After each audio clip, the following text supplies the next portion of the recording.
Hello friends, welcome back to my channel. எல்லோரும் எப்படி இருக்கீங்க? இன்றைக்கி சூப்பரான ஒரு வெஜிடபிள் ரைஸ் எப்படி செய்யலான்னு பார்க்கலாம். அதுக்கு தேங்காய், ஒரு சில்லு தேங்காய் நல்லா பொடியாக கட் பண்ணி மிக்ஸி ஜார் எடுத்து அதில் போட்டிருக்கிறேன். அதுக்கப்புறமா சோம்பு, கொஞ்சமாக சோம்பு போட்டுக்கலாம். உங்களுக்கு சோம்பு வேண்டாம்னா சீரகம் நீங்கள் ஆட் பண்ணிக்கலாம். அதுக்கப்புறமா காரத்துக்கு ஒரு 5 பச்சை மிளகா, உங்கள் காரத்துக்கு தகுந்த மாதிரி நீங்கள் போட்டுக்கலாம். பச்சை மிளகாய் வேண்டாம் அப்படின்னா நீங்கள் மிளகாய் தூள் ஆட் பண்ணிக்கலாம், இல்லைன்னா காஞ்ச மிளகாய் கூட நீங்கள் போட்டுக்கலாம், அது உங்கள் விருப்பம்தான். அதுக்கப்புறமா இஞ்சி பூண்டு பேஸ்ட்டு ஒரு ஸ்பூன் போட்டுக்கிட்டேன். உங்களுக்கு இஞ்சி பூண்டு பேஸ்ட்டு இல்லை அப்படின்னா பூண்டு இஞ்சியே நல்லா கட் பண்ணி நீங்கள் இதில் போட்டு நீங்கள் அரைச்சிக்கலாம். அதுக்கப்புறமா ஒரு கைப்பிடி நிறையா கொத்தமல்லி இலைகள் நல்லா கழுவிட்டு தண்டோடு தான் நான் போட்டிருக்கேன். இங்கே புதினா இலை போடலாம், ரெண்டும் சேர்த்து போடலாம், இல்லைன்னா புதினா இலை மட்டும், இல்லைன்னா கொத்தமல்லி இலை மட்டும் போட்டுக்கலாம். இப்போ இதை நம்ம நைஸாக அரைக்கணும். கொஞ்சமாக தண்ணி விட்டு முதல்ல ட்ரையாக அரைச்சிட்டு அதுக்கப்புறமா கொஞ்சம் தண்ணி விட்டு நல்லா நைஸாக அரைச்சி நீங்கள் ரெடி பண்ணி வச்சுக்கோங்க. அதுக்கப்புறமா ஸ்டவ் பற்றி வச்சு ஒரு குக்கர் வச்சுக்கலாம்.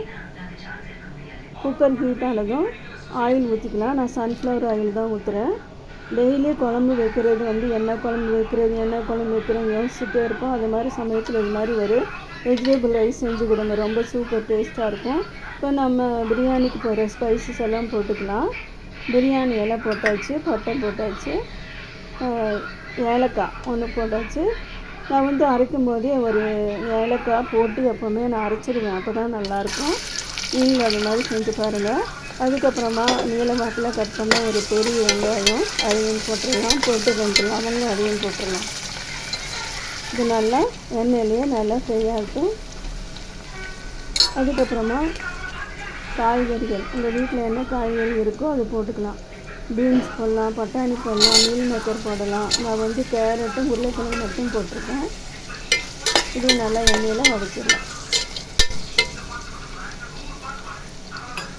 இது கொஞ்சம் வதங்கினதும் தக்காளி, ஒரு தக்காளியை பொடியாக கட் பண்ணக்கூடாது, கொஞ்சம் பெருசாக கட் பண்ணணும். இப்போ நான் கொஞ்சமாக சோம்பு போட்டுக்கிட்டேன். அதுக்கப்புறமா தக்காளியை நான் ஆட் பண்ணிட்டேன். தக்காளி ரொம்ப வதங்கக்கூடாது, லேசாக வதங்கினாலே போதும். இப்போ பொடி பண்ண தக்காளியை நான் இதோட சேர்த்துக்க போகிறேன். சூப்பர் டேஸ்ட்டாக இருக்குங்க இந்த சாதம். நீங்கள் 1 டைம் செஞ்சு பாருங்கள், அவ்வளோ டேஸ்ட்டாக இருக்கும். பிரியாணி விட டேஸ்ட்டாக இருக்கும். குழம்பு வைக்கிற நேரத்தில் மடம் இது மாதிரி ஒரு சாதம் ரெடி பண்ணிடலாம். நம்ம குழம்பு வச்சா ரசம் பொரியல் அப்படின்னு வேலை நீண்டுக்கிட்டே போகும். அது மாதிரி இல்லாமல் சீக்கிரமாக இந்த சாதம் செஞ்சோம்னா நமக்கு வேலையை முடியும். இப்போ மிக்சியில் அரைச்சி வச்சு விழுந்து இதில் போட்டு நல்லா இதை ஃப்ரை பண்ணிடலாம். எண்ணெயிலே நல்லா வதங்கிட்டோம். அதுக்கப்புறமா நான் எப்போவுமே சாதத்துக்கு யூஸ் பண்ணுற அரிசிக்காக யூஸ் பண்ணேன்.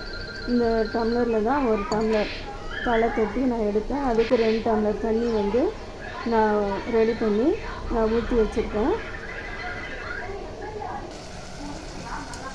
இப்போ குக்கரில் இந்த அரிசிக்கு தேவையான உப்பு போட்டுக்கலாம். அதே மாதிரி காய்கறிக்கு நம்ம முதல்ல போட்டு பார்த்தீங்கன்னா அந்த அளவுக்கு சேர்த்து நான் 2 தடவை நான் உப்பு போட்டிருக்கேன். சரியான அளவில் உப்பு போட்டுருங்க. ஏன்னா அதுக்கப்புறம் நம்ம உப்பு போட்டோம்னா நல்லா இருக்காது சாதம். இது நல்லா கொதித்து வருது பாருங்கள். கொதித்து வரும்போது நம்ம எடுத்து வச்சுருக்கிற தண்ணி அரிசி எல்லாம் போட்டு நல்லா அதை மிக்ஸ் பண்ணிடலாம். சீக்கிரமாக டக்குன்னு வேலை முடிஞ்சிருங்க. டேஸ்ட்டு அவ்வளோ சூப்பராக இருக்கும். நல்லா கொதித்ததும் மூடி போட்டு மூடிடலாம். குக்கர் வெயிட் போட்டு 3 விசில், அவ்வளோதாங்க. சூப்பரான சாதம் ரெடி ஆகிடுச்சு பாருங்கள். அவ்வளோ நல்லாயிருக்கும். வீட்டில் இருக்கிற எல்லாத்துக்கும் கண்டிப்பாக பிடிக்கும். நீங்கள் 1 டைம் இது மாதிரி நீங்கள் செஞ்சு பாருங்கள். கொத்தமல்லி சாதம் புதினா சாதம் வேறு மாதிரி இருக்கும், ஆனால் இந்த சாதம் அதை விட ரொம்ப டேஸ்ட்டாக இருக்கும். வீடியோவை லைக் பண்ணிவிட்டு பாருங்கள். லைக் பண்ணாமையே பார்த்துட்ருக்கீங்க. இந்த வீடியோ உங்களுக்கு பிடிச்சிருக்குன்னு நினைக்கிறேன். உங்களோட ஃப்ரெண்ட்ஸ் அண்ட் ரிலேட்டிவ்ஸோடு ஷேர் பண்ணுங்கள். மீண்டும் வேறு ஒரு வீடியோவில் உங்களை நான் சந்திக்கிறேன். தேங்க்யூ ஃபார் வாட்சிங்.